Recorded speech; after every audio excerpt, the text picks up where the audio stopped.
சிவகங்கை மாவட்டத்தில் அரங்கேற்றப்பட்ட கொலைக்கு பழிக்கு பழி வாங்க ஓராண்டு கழித்து பயங்கர ஆயுதங்களுடன் களத்தில் இறங்கிய கும்பலிடமிருந்து இருவர் நூலிழையில் உயிர் தப்பியுள்ளனர்.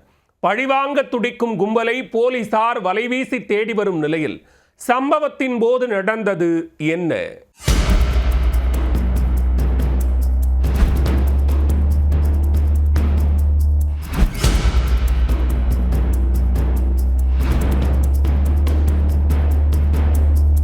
சிவகங்கை மாவட்டம் காரைக்குடி பகுதியைச் சேர்ந்தவர் குரு பாண்டியன். இவரது சகோதரர் பாலமுருகன்.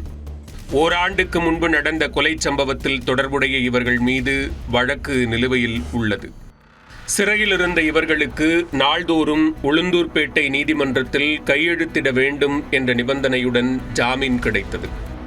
இந்நிலையில் குரு பாண்டியன் மற்றும் அவரது சகோதரர் பாலமுருகன் இருவரும் தனது உறவினர்கள் இருவருடன் காரில் உளுந்தூர்பேட்டை நீதிமன்றத்திற்கு வந்து கையெழுத்து போட்டுவிட்டு சென்றுள்ளனர். செல்லும் வழியில் கள்ளக்குறிச்சி மாவட்டம் உளுந்தூர்பேட்டை சேலம் சாலை ரவுண்டானா பகுதியில் மற்றொரு கார் இவர்களை பின்தொடர்ந்து வந்துள்ளது. மேலும் 2 இருசக்கர வாகனங்களில் வந்தவர்கள் காரை விரட்டி வந்துள்ளனர். குறிப்பிட்ட இடத்தில் காரை மடக்கிய அந்த கும்பல் பட்டாக்கத்தி, வீச்செருவாள் உள்ளிட்ட பயங்கர ஆயுதங்களுடன் சுத்து போட்டனர். காரின் கண்ணாடிகளை நாலாபுறமும் சூழ்ந்து கொண்டு சரமாரியாக அடித்து நொறுக்கியுள்ளனர். ஆனால் காரில் இருந்த இருவரும் சுதாரித்துக் கொண்டு காரை மடக்கி எடுத்து வேகமாக அந்த இடத்திலிருந்து தப்பிச் சென்று விட்டனர்.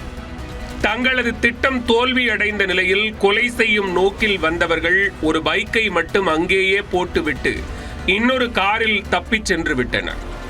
பட்டப்பகலில் பிரதான சாலையில் அரங்கேறிய இந்த கொலை முயற்சி சம்பவத்தை பார்த்த பலரும் அதிர்ச்சியில் உறைந்து போயினர். நடந்த சம்பவம் குறித்து குரு பாண்டியன் மற்றும் பாலமுருகனிடம் உளுந்தூர்பேட்டை போலீசார் விசாரணை நடத்தி வருகின்றனர். பழிக்கு பழிவாங்க அரிவாளுடன் சுற்றித் திரியும் கும்பலை பிடிக்க போலீசார் தீவிர தேடுதல் வேட்டையில் இறங்கியுள்ளனர்.